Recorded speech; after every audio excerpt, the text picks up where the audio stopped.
আপনি দেশের বাইরে আসতে চান আর নিরাপত্তার কথা চিন্তা করেন কোন দেশ বসবাসের জন্য নিরাপদ, তাহলে আমি বলবো আপনি নির্দ্বিধায় জাপান আসতে পারেন। হ্যালো ভিউয়ার্স, আসসালামু আলাইকুম। আশা করি সবাই ভালো আছেন।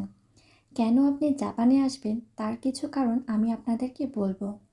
বর্তমানে আধুনিক যুগে সবার হাতেই কিন্তু একটা স্মার্টফোন আছে। তো ঘরে বসেই কিন্তু দেশ বিদেশের খবর পাওয়া যায়। তাই সারা বিশ্বে কী হচ্ছে তা আপনি ঘরে বসেই জানতে পারছেন। তাই বিদেশে আসতে গেলে কোন দেশ কেমন, কতটুকু নিরাপদ, এগুলো নিয়ে সবার আগে চিন্তা হয়। আজ আমি আপনাদের জাপানে বসবাসের জন্য কতটুকু নিরাপদ সেই বিষয়টি বলবো। পৃথিবীর উন্নত দেশগুলোর মধ্যে জাপান তৃতীয়। শিষ্টাচার, ভদ্রতা, নিয়মকানুন পালনের দিক থেকে জাপান অন্যতম সেরা একটি দেশ। এদেশে মানুষ বড় হলে ভদ্রতা, নিয়মকানুন শেখে এরকম নয়। একটি শিশুর জন্মের পর থেকেই তাকে একটু একটু করে ভদ্রতা, শিষ্টাচার, নিয়ম পালন এগুলো শেখানো হয়।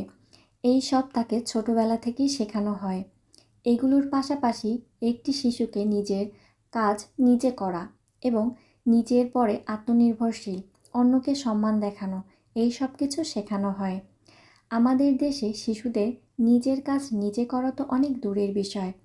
অনেক শিশু বড় হয়ে গেলেও তাদের মায়েরা মুখে খাবার তুলে খাওয়ায়। আমাদের দেশের মায়েরা সন্তানকে ভালোবাসার নাম করে ছোট থেকে সন্তানের মেরুদণ্ডটা একটু একটু করে ভেঙে ফেলে, যার জন্য আমাদের দেশে অধিকাংশ ছেলে মেয়েরা প্রাপ্তবয়স্ক হলেও নিজের কাজ নিজে করতে পারে না, বাবা মায়ের উপর নির্ভরশীল থাকে। কিন্তু জাপানে সম্পূর্ণ বিপরীত চিত্র। জাপানে একটি শিশুকে ছোট থেকেই সংগ্রাম করে বেঁচে থাকতে শেখায়। একটি শিশুকে জন্মের পর থেকেই লড়াই করতে শেখায়। তাকে এটা বোঝানো হয় পৃথিবীটা অনেক কঠিন, এখানে বেঁচে থাকতে হলে লড়াই করে বেঁচে থাকতে হবে। যদি পড়েও যায়, কান্না করে, তাও সহজে তাকে ধরবে না, নিজেরটা নিজে করতে শেখায়। তো যে বিষয়টি বলছিলাম, এভাবেই জাপানিজরা বিভিন্ন শিক্ষা পেয়ে ছোট থেকে বড় হয়। তাই জাপানিজরা কারো ব্যক্তিগত বিষয়ে কথা বলে না। কেউ যদি মাঝরাতে একা হেঁটেও যায়, হোক সে মেয়ে বা ছেলে, কেউ কারোর দিকে তাকাবেও না, কোনো কমেন্টও করবে না। আসলে এত সময় জাপানিজদের নেই, যে যার নিজের কাজে ব্যস্ত। এমনকি জাপানিজরা একই বিল্ডিংয়ে প্রতিবেশীদেরকে জানে না যে পাশের বাসায় কে থাকে। আপনাদেরকে একটা ঘটনা বলি। আমার সাথে একটা জাপানিজ মেয়ে কাজ করত। সে একবার ড্রিঙ্ক করে নাকি বাসায় আসছিল। তো সে নাকি এত বেশি মাতাল হয়ে গিয়েছিল যে তার ঘরে ঢুকতে পারেনি, দরজার সামনে ঘুমায় পড়ে গিয়েছিল। সারা রাত সে বাইরে পড়েছিল। সকালে ঘুম ভেঙে দেখে দরজার সামনে পড়ে আছে। তো আমার দেশের মানুষ তো ঘরের ভিতরেই নিরাপদ নয়, আর ঘরের বাইরে তো অনেক দূরের বিষয়। আরেকটি ঘটনা বলি। একবার আমি কাজ শেষ করে আসার পথে বাজার করে বাসায় ফিরছিলাম। তখন দেখি একটা লোক রাস্তার পাশে মাতাল হয়ে পড়েছিল।